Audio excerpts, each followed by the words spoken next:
अखेर एकनाथ शिंदे यांना तगडा झटका।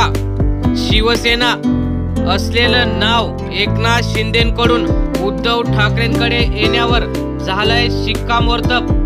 शरद पवार यांना सुद्धा दिलासा, अजित पवारांना मोठा झटका। नेमकं झाले काय ते आपण सविस्तर बघूया। राज्यात शिवसेनेचे दोन भाग झाले।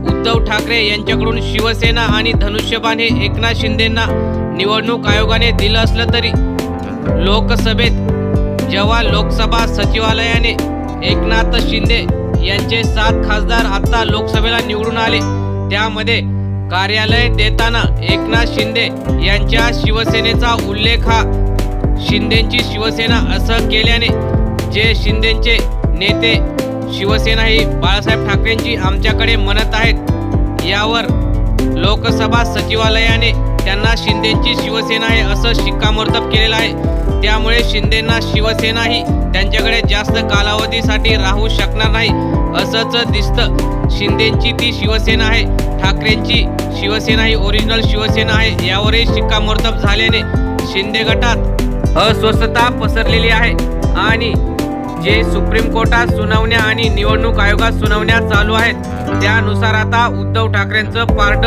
जड झालेलं दिसत आहे आणि काही दिवसातच उद्धव ठाकरेंना ओरिजिनल शिवसेना हे नाव पुन्हा मिळणार असल्याची महत्त्वाची माहिती सूत्रांची आहे। तर मित्रांनो, तुम्हाला काय वाटतं, उद्धव ठाकरेंना हे शिवसेना हे नाव मिळावं का? आपल्या प्रतिक्रिया कमेंट बॉक्समध्ये जरूर कळवा। धन्यवाद।